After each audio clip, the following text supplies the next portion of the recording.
Welcome to Two Signal with Glenn and Robel. Hello, hello. We have a special guest today, our very own sister, Bessie, in the house. Yay, what's up? Welcome. I made it. Thank you so much for joining us. This is our first guest officially. So thank you so much. Prize. Such a privilege. Very happy to be the first guest. Awesome. So our tradition on this show is also just introducing what we're having, what we're drinking. We're having mineral water. What do you have there? Oh, okay. Well, I have tea. Yeah. And as soon as I'm done with that, I have a big jug of water. Whoa. Will you be finishing that tonight? It's very unlikely I will, because it's like almost 7:30, and if I drink that, you know what that means. It means I'm gonna be running to the toilet like all night. So right. I probably, it's just there because it's just handy to have it. Okay. Is that what you do though? Is that like part of your daily routine where you have to finish the bottle? Well, not really. Like, I think, to be honest, it's me being lazy. The kitchen is upstairs. I have to go up the stairs to get water. Okay. So if I fill up this jug, that means it saves me from having to go. So it's handy. Okay. Yeah. Makes sense. But I try and drink water as much as I can. Yeah. It's a good reminder, I guess. If you have a jar of water right next to you, then you continue to drink it. So that's really good. So we know what you do, but for our guests or our listeners who will be watching this, can you tell us a little bit more about your role and just a general introduction to what you do? Okay, so I'm a research nurse and I work in clinical trials, meaning that the treatments that we are using to treat patients are still in development. So I work in the early phase trials, meaning that these treatments being given to patients are in trials. So basically, we don't know whether they will work or not, but we do have some data that they do work. So some patients come to us after having tried some standard treatments and it hasn't worked for them. So if the doctors believe that they can try one of the treatment that we have, they'll go on to a trial. You obviously have to let the patients know, like, they go through a very serious consent process. You inform them about the drug, what involves, what trial involve, and all of those things, and then they get on the trial. And obviously, if they don't benefit from the treatment, they don't stay on the treatment. So it's a quite involved process, but there's sometimes that you get a successful outcome and it's exciting when that happens, and sometimes it doesn't. So Nice. And how long have you been doing that specific role? A while, or? So I've been in research in clinical trials for 4 years and a half. So in March next year will be the 5th year. Yeah. Okay. Wow. That is a long time. Has it been 5 years since you moved to Melbourne? Yeah. 2017 March. 5 years. Yeah. That's insane. How would you describe, how has it changed you from your previous role? How have you grown as a person? The big responsibility, of course, dealing with patients. It's a life and death situation. It takes a lot from you. You have to have emotional intelligence on how to handle difficult conversations. So can you tell us a little bit about that? How you handle it?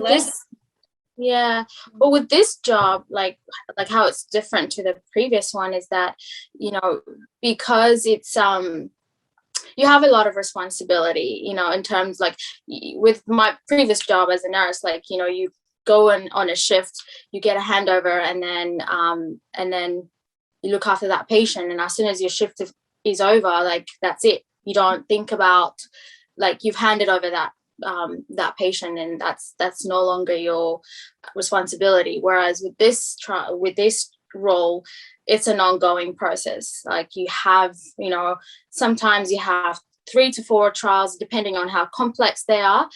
So you are responsible, and you have to, and you're kind of like have to be accountable, not just from your patient aspect. You've got sponsors that you have to deal with, you've got your investigators, and on the top of that, you're dealing with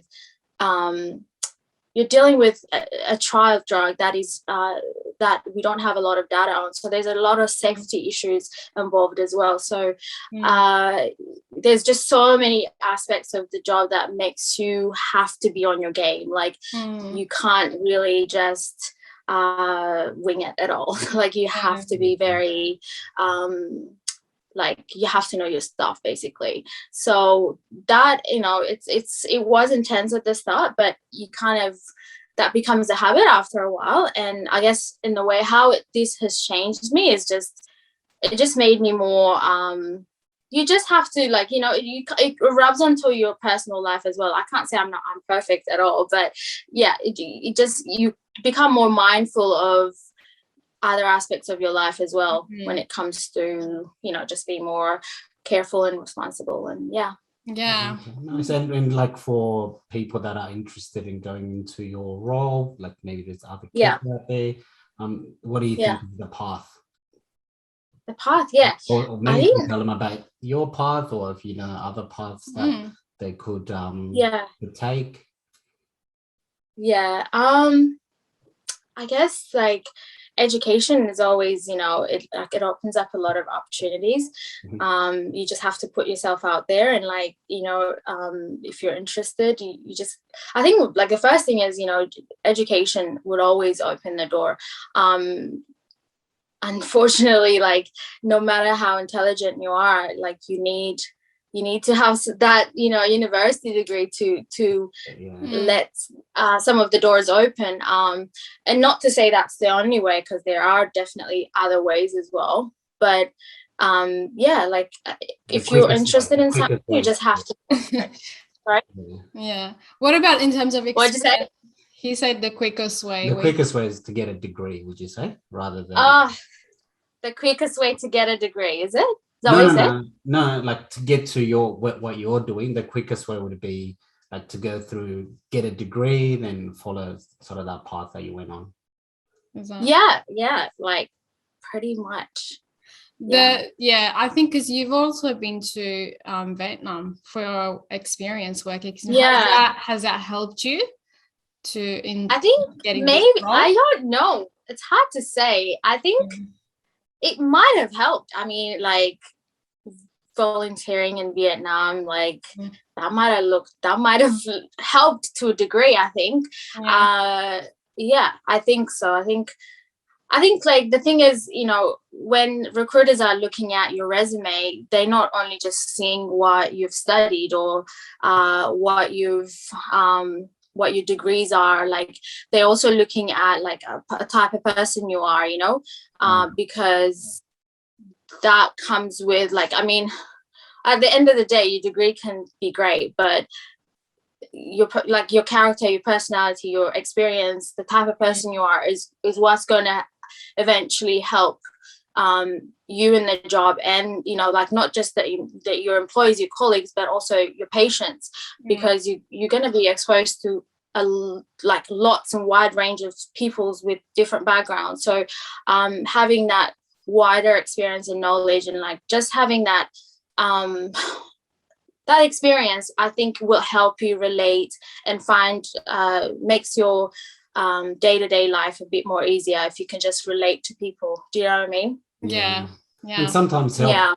Some of the things with doing certain things is that you don't actually know where it could take you. Say for example, in your volunteer role, you may not know that it may contribute to the job that you have now, but it may also have contributed. So you don't actually know until you get those experiences. So that's very true. Yes. You can't know, I guess, prior what that experience may lead to. So I think looking back in hindsight, that's probably the way that that would work. So more experiences, your advice, I guess. Yeah, definitely. That's cool. So we started our segment by talking about self-help culture.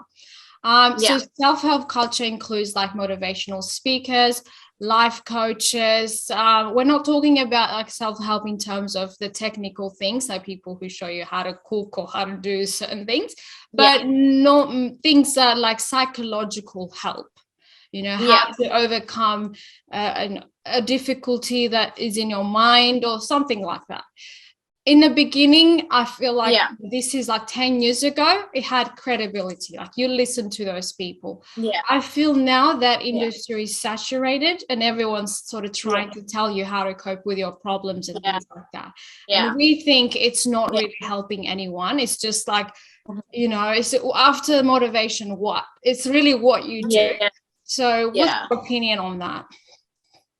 So I think like I try and keep an open mind when I come across those type of things. Like, even though it's like a repetitive thing that we see like on social media, especially, I don't try and judge it. Like I'm like, okay, this person's really trying to share whatever they believe in, and I think they're trying to inspire. So it may not be necessarily that I will take something from it, but I'll try and not, like in the past, I'm like, oh, you know, like there we go. There's just another person trying to do similar thing that so-and-so does. Like now I'm just more like, okay, you know, like what can I learn from this? Like I might not get anything from it, but I may also get something from it. So I just keep like an open mind about it. And if it's not for me, I just look past at it. I think when it comes to this whole self-help, you know, 10 steps to this goal or 10 steps to that goal, that sort of thing, I think, like, how can I say, you can get something from it. I guess it's individual, right? Like, for example, if you have a goal, say, to save that much amount of money in your bank, and the goal to get to that stage is by taking the steps, I may not necessarily find the steps helpful, but I could take 1 or 2 steps from that and apply it to my life or apply it to what I'm doing. So I think I'm not against it and I'm not all into it. I'm just a bit more like open-minded. I'm like, okay, whatever, like if it works for me, I'll take from it. If not, then I'll just move on. You know what I mean? Yeah. I think the main issue that we had with it was when it becomes a sort of an end by itself, like rather than say, like you're saying, like either I learn some sort of thing and I get to X, or say, you know, in your example, say you want to save money, someone may give you a tip on how to save money, you may take some portion of it and learn from it. So that could be a means, but sometimes, most of the time, the issue with this kind of thing is it tends to become an end. You perpetually like learning, where you feel like you have to continually learn and you continually seek out more information, and because we've got abundance of information, we never run out. And it's always people that reframe the same thing that you know, different ways and different examples and different contexts that keep with it. I guess the main issue is, I guess, people that can take something out of self-help already have that DNA. Like it's just that they come into it. Obviously, that information may help them, but it may not be sort of the necessary factor to have changed them. Our sort of issue is whether or not, obviously, you agree with it, is whether or not distinguishing between if something is an end or something is a means. Do you think like we necessarily need information or someone's guidance or some motivation to do, say, to be fit or to be financially or career-wise? Or do you have to be sort of self-starting yourself, have an agency in yourself? Obviously, learning, you have to be open. Do you think we necessarily need someone to motivate us, to someone to seek guidance, to seek learning, or to accumulate that kind of thing? I think when you're starting out, you might need that mentor or like someone that you look up to, that's someone that inspires you. Like I think when you're starting out and you're not quite confident and you're not equipped enough and you don't have all the tools to like be consistent in whatever you're wanting to achieve, I think it will be okay to seek out the help or to look up to whomever you find I know you look up to. But then, you know, like at some point you're gonna have to start looking within and like be reliant in your own self to be able to maintain that, because after a while, like if you depending on you know, that book or that person, that person may not always be around, so you have to have that self-reliance.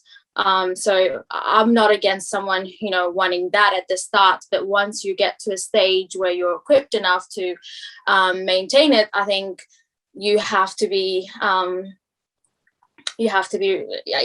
that.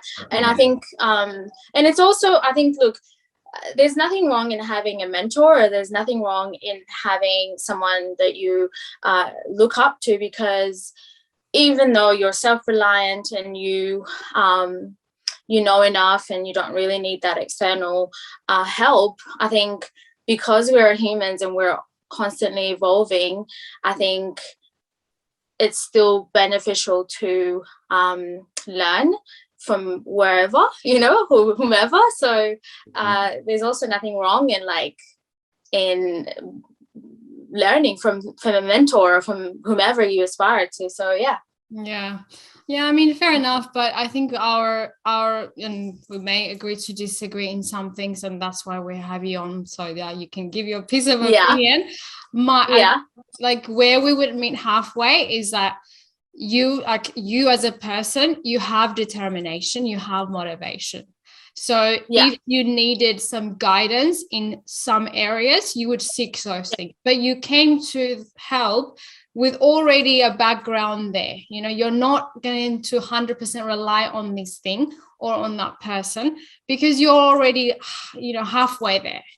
But it can be dangerous to people who come to it to completely rely on this person's information and that person's information. And then when it doesn't go according to that, they're like, whoa, I was not promised that. Maybe it's his problem. Go and find someone else that I can rely on.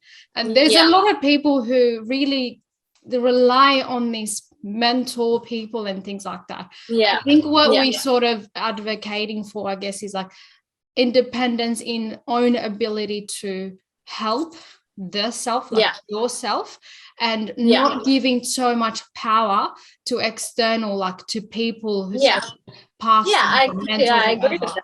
Like halfway, don't rely on it so much that if it goes, if not the way you want it, that your whole world crashes and your dream crashes, because it can happen. So the other question I have for you is also, why do you think it's booming though? Like, why is it a big industry now? I feel like every time I flick my Instagram, there's one person telling me how to be strong, and one person telling me how to get fit, another one telling me to love my body just the way I am. I don't need to exercise. Like, I'm confused. The world has been like that. The world has been like that, like all along. It's just that now that, you know, social media is just putting it in our face. Because you think so? You think it was like I this? think so. People telling you to stay unfit and it's okay? Sorry? Like people telling you don't need to lose weight, you don't need to just accept it. Just, you know, like too many opposing view. One is telling you this is good, while the other is telling you that is good. I think like this body acceptance and stuff like that. Why is it booming? Those are the people I like. I think why is it booming? I think it's because, like, I think social media has made it become that way, you know, because we've got this tool now on our phone, on our finger, like, and everybody's on it, so it's just so easy to share that. And I think do you think it's like turning into a business type of thing? I think it is already. I think, yeah, and like I think, like, you know what? I have to be honest. I hate the term self-help altogether. Like I hate it because it almost seems like, you know, like there's something wrong with you, and therefore, like, I'm helping you, kind of thing. Whereas, like, it shouldn't be that way. We shouldn't even see it that way. Like, I think it should just be like us trying to be a better human, a better person, a better friend, a better, you know, sibling, whatever. Like, I think we should see it more like just us evolving into being the better version of ourselves, like, rather than us trying to fix something that was done to us when we're young, or like us trying to fix something that we're struggling with. Like, I think that the term self-help is, I think it's not a good term itself, because it's got that attachment to trying to fix it, you know what I mean?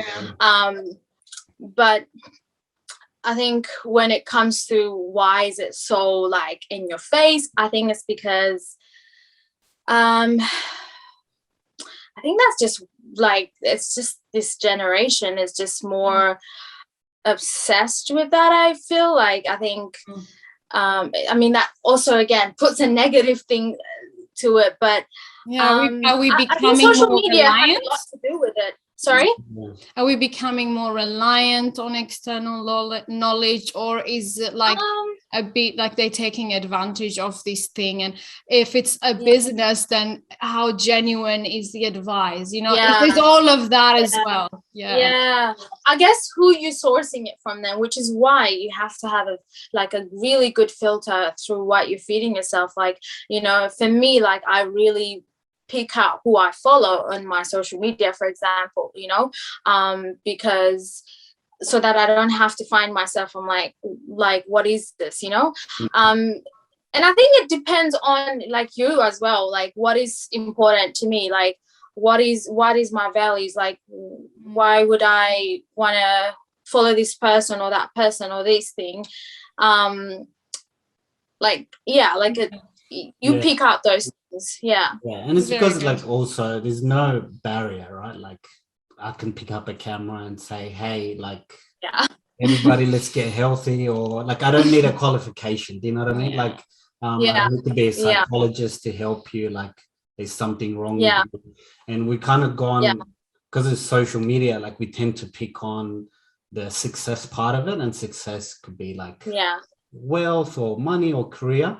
And we kind of also forgotten, like someone could be like a good friend, a good sister, like a good brother, like whatever it is. Like we kind of forget all the human aspect of it as well. Like it could be a good dad, it could be a good whatever it is. Like that thing is sort of gone. Like the only problem that you don't have wealth or your career, or you don't have this six-pack body, or you're like, it's not about the health part. It's like, oh, you don't have this body type, or this kind of thing. So it kind of diminishes people's humanity, and be like, let's focus on the other parts. Because like with money, you can measure it, right? Like you can say whether you have this amount or this not. Your career, you can measure it. Like I have this, I have that.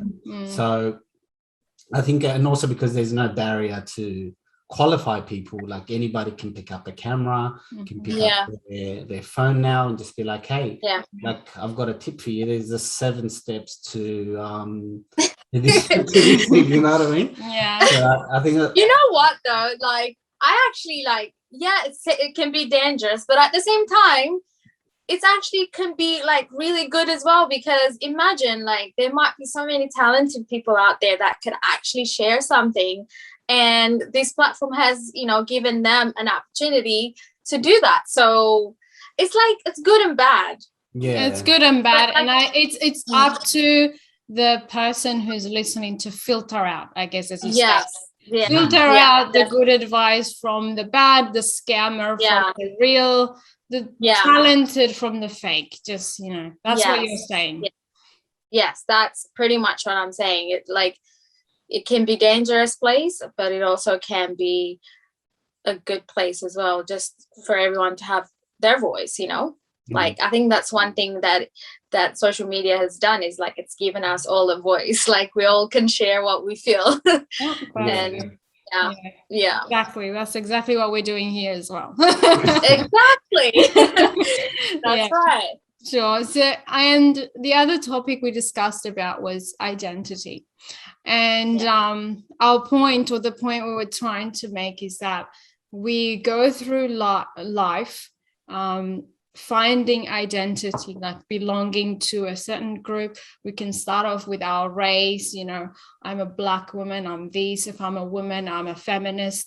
And then we add like all these ideas as we grow. We develop like certain point of views, certain political views and things like that. So we start to identify with things, but as we are identifying, we're sort of starting to exclude others. Like if I'm, especially in terms of politics, not all ideas are exclusive, but there are certain things that, you know, if I'm a hardcore green movement, or, you know, save the planet, climate change, I could really pissed off with other people who don't recycle and just can get really worked up about it.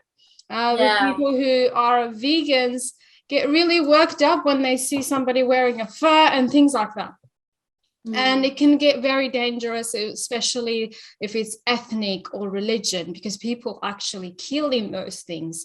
So what's your opinion on the whole identity thing? Should we have such strong identity that we, you know, fight for it to make a difference, or how do you view it?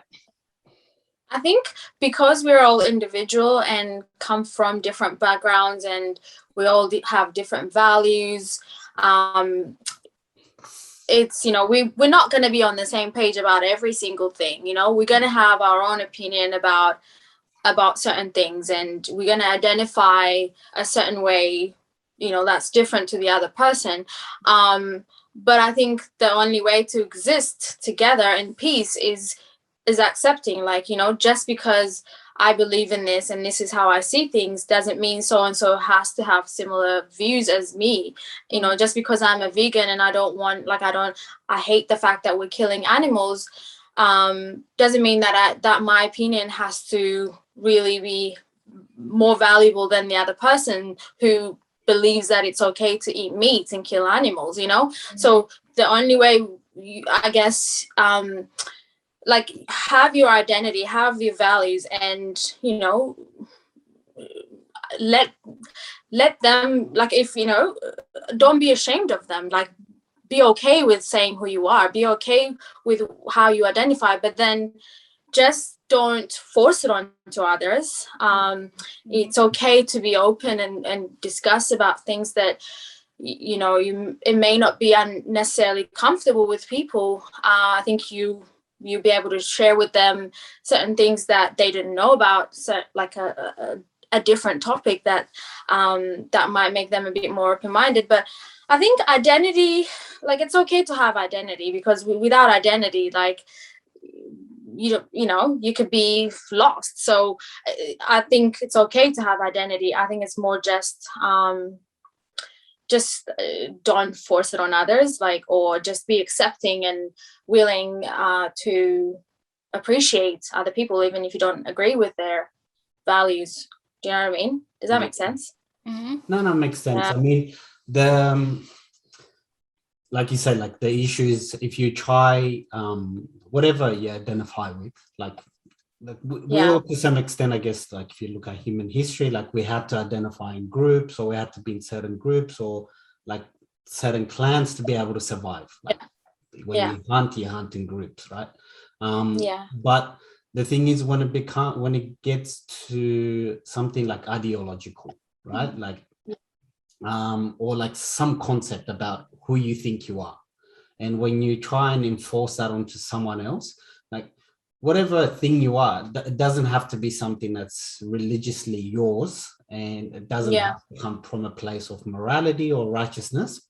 So the thing is, the moment that you identify, I am this, like, someone else has to exist that's not this. Do you know what I mean? Like, you automatically exclude that person. Like, when I say, like, I identify as like Black or Ethiopian or like some kind of person, the moment that I kind of exclude, like you can kind of see it in our Ethiopian politics, like someone identifies with a specific ethnic group and they almost forget their humanity. It's like this clan or this group or this thing is me. This is what I identify with. Therefore, other people are like less of a human being. Like you kind of exclude that. I think that's the main issue that we kind of see. And the problems. I think identifying is okay, but it has, I think, more of a negative as you go further along, and as you have more and more identities, I think you have more issues. What do you think? Yeah, a lot of division and a lot of like almost like I'm better than you type of mentality, which is not good, because like we're all just existing, we're all trying to leave, we're all trying to, you know, we're all trying to just be treated good, you know, like exist and like live life as comfortably as possible. So yeah, that is dangerous. And I feel sorry for people who kind of ride on that mentality, because it's stopping a lot of, like, in a way I feel like that's taking away a lot of your happiness, because if you ride life like with that mindset, you just become an unhappy, miserable person, because you can be blocking a lot of, I guess, blessing coming your way, because you're constantly in this guarded, closed-minded set, and that can be, you know, a difficult life. You know, like I feel like life should be more just peaceful, you know, like the minute you just open up your mind and just be okay with having a different view to the other person. Yeah, the next one we're talking about is self-knowledge. And we said it was self-knowledge without knowledge. And what we meant by that, or what we were trying to discuss, is that the knowledge you have about yourself, you know, the things you say, I am this and I am that, it's almost like you're concluding, like when you say, I know myself. When somebody asks you, do you know yourself? I know myself. You have a conclusion about who you are. You have gathered up information about yourself by reflecting on things, or by the things that you like, you dislike, your identities, all this sort of thing. Then you kind of say, I know myself. But does that knowledge stop you from learning about yourself? Or are you sort of acting from the past, from the previous you that you have gathered up, and always acting from the past thing? Like you're a living person, a living being, able to make a change. You can snap and change every single thing around you if you want to. But when we just live according to what we know, what we've experienced, like, for example, fear, you know, for the first time when you give a speech, you never know what that experience is like, but you've experienced fear because somebody laughed in the crowd or somebody walked away. Now that experience stays with you. You have developed fear of public speaking, and you're always going to act from that place of fear. It always like carries on with you, although you try to learn that knowledge. Yeah, that knowledge stays with you, although you may try to find ways of coping with it or how to manage your fear of public speaking. That fear stays, you know. So all the things you learn about yourself, good or bad, they stay with you, and they conclude what you're going to do or how you're going to act from there. That was our perspective. But what do you think about self-knowledge and making a conclusion? Are we making a conclusion, or how would you treat that knowledge? I think you can never know yourself fully. Like, I think you would always discover something about yourself, like, along the way that you didn't know, you know. As you grow as a person, the experiences that you get exposed to, the people that you meet, the opportunities that you come across will allow a part of you to grow, you know. Like, we're not the same person that we were a year ago, like, and we're not going to be this person that we are today. You're always going to evolve and change, and it doesn't even matter if you live like in the middle of nowhere, like with no human interaction. you're always gonna change as you grow older, because you're always learning on day-to-day basis. So you can never say I know myself, because you're going to have your blind spots, you know, like there's going to be something that you don't know about yourself that other people can see. And I think the only way to I think spending time on your own, like reflecting and thinking about some uncomfortable memories that you might have, like you say, public speaking has, you know, has made you feel a certain type of way, and that's something that that stays with you or whatever, like, and you know that you think that's going to be you for the rest of your life. Like, I think facing those things and like not trying to understand them, but understand the emotion and where did that come from, or like I think not over analyzing it, but I think being aware of it, at least it will help you to grow. And but self-knowledge is like, you could say self-awareness, but self-knowledge is probably not even the right term, in my opinion. I think it's not really a knowledge, right? When it comes to yourself, it's not really a knowledge. It's ever changing. We're always changing. It's an awareness. And I think different experiences, different people will expose that, you know. You might just meet someone and they will show you a side of yourself that you didn't know, you know, or something might happen in your day and that shows you a person that, like, that shows you a part of you that you didn't know you had it in you, or like you're like, oh, okay, I didn't think I was gonna react that way, or I didn't think I was gonna handle it this way, or I didn't think I had that in me to be able to do this, you know. I think which is why growing older is it makes you realize like you really know very little because like the world is so big and there's so many things out there, and you know, unless we expose ourselves to all of those things, like so I think you can never like fully know yourself fully. And look, I mean, like with self-knowledge, I mean, certain things you say, look, this is the way I know myself, and sorry guys, it's okay. And in situations where you have surprises or you surprise yourself, right? The reason that those things are a surprise in themselves are because you did have some knowledge or some perspective or some awareness of what you think you are. And when you actually went and did it, it surprised you. But there are situations where, and we've seen it, like myself, or we all know some people that can come to a conclusion about who they think they are.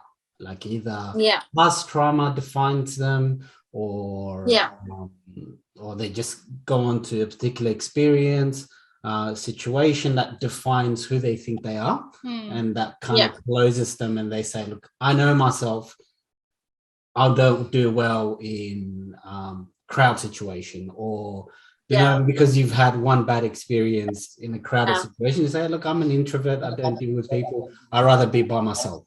So you're not able to build relationship, or someone's been hurt in one relationship, they block off any further relationships. So they're like, oh, look, actually, I don't trust this person, or I don't trust these people because this has happened to me before, right? So I think what we were trying to say in that thing was, or not self-knowledge without knowledge, is not to try and acquire or this wealth of knowledge to act upon. Like, I know myself, then I should do this. So what we're trying to say is, like, it shouldn't be a built-up knowledge that you act on, but more or less yourself or who you are should just be living and learning at the same time.